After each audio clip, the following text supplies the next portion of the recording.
Bonjour, aujourd'hui dans les couleurs de la Bible, je vous emmène en voyage. Jean, frère de Jacques le Majeur, l'un des premiers disciples du Christ, est représenté dans différents épisodes de la vie du Christ. La tradition lui attribue l'un des 4 évangiles et son symbole dans l'art est l'aigle qui vole haut dans le ciel, comme Jean qui s'est élevé dans sa vision particulièrement mystique, celle de l'Apocalypse. Selon la tradition, Jean se serait isolé sur l'île de Patmos où il aurait eu une vision de la fin des temps qu'il a transcrit et qui fait partie de l'ensemble du Nouveau Testament. Comment les peintres imaginent-ils cette vision mystique reçue par Jean ? Le premier tableau est peint en 1511 par Hans Baldung Grien, peintre allemand de la Renaissance. Saint Jean est assis au premier plan en train de transcrire sa vision. À gauche se trouve son aigle posé sur un livre, symbole de ses écrits. Une femme lui apparaît, que l'on a toujours identifiée à la Vierge Marie. Une femme vêtue du soleil, la lune sous ses pieds, dit le passage de l'Apocalypse. Hans Baldung Grien place Jean dans un paysage impressionnant.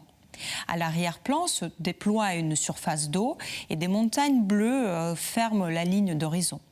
La branche d'un arbre sauvage derrière le dos du saint est visible et son écorce et son feuillage sont méticuleusement détaillés. La véracité de la nature contraste avec ce nuage épais et cotonneux dans lequel apparaît la femme de l'Apocalypse. Comment rendre la vision de Jean plus convaincante ? Pour cela, changeons d'époque. Nous sommes en 1608 en Espagne.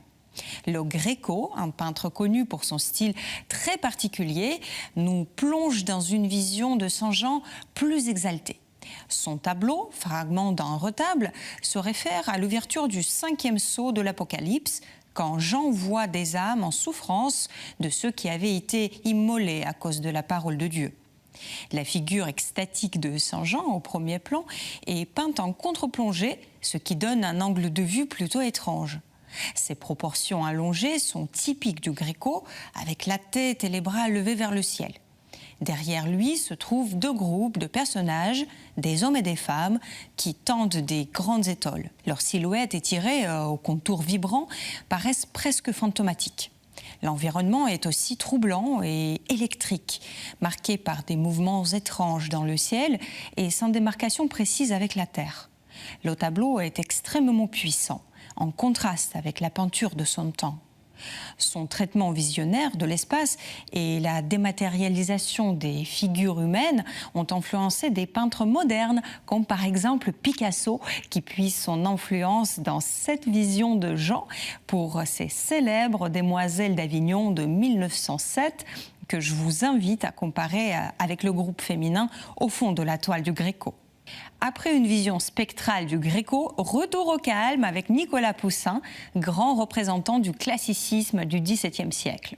Saint Jean est accoudé au sol, au premier plan, parallèle au bord du tableau. Il est peint sous les traits d'un homme puissant d'âge mûr, enveloppé dans des drapés aux plis harmonieux, telle une sculpture antique ou un dieu fleuve tout droit sorti de la mythologie romaine. Jean est plongé dans une vision intérieure de l'Apocalypse qu'il est en train de transcrire. Cette vision, que nous savons bouleversante et qui nous est invisible, contraste ici avec un calme absolu et grandiose du paysage classique. Le tableau est construit par des plans successifs reliés par des aspérités de la terre. Des fûts de colonnes et des dalles au premier plan, ensuite des buissons et des arbres, un temple antique et un obélisque au fond du tableau, puis la mer et la montagne ferment l'arrière-plan. Le tableau est construit sur une alternance de formes géométriques. Un éclairage uniforme renforce la clarté et l'ordre de la composition, toute classique. Jean repose ici au centre d'un monde antique qui tombe en ruine. C'est une île grecque imaginaire, millénaire, où la nature paraît immuable et les constructions humaines fragiles.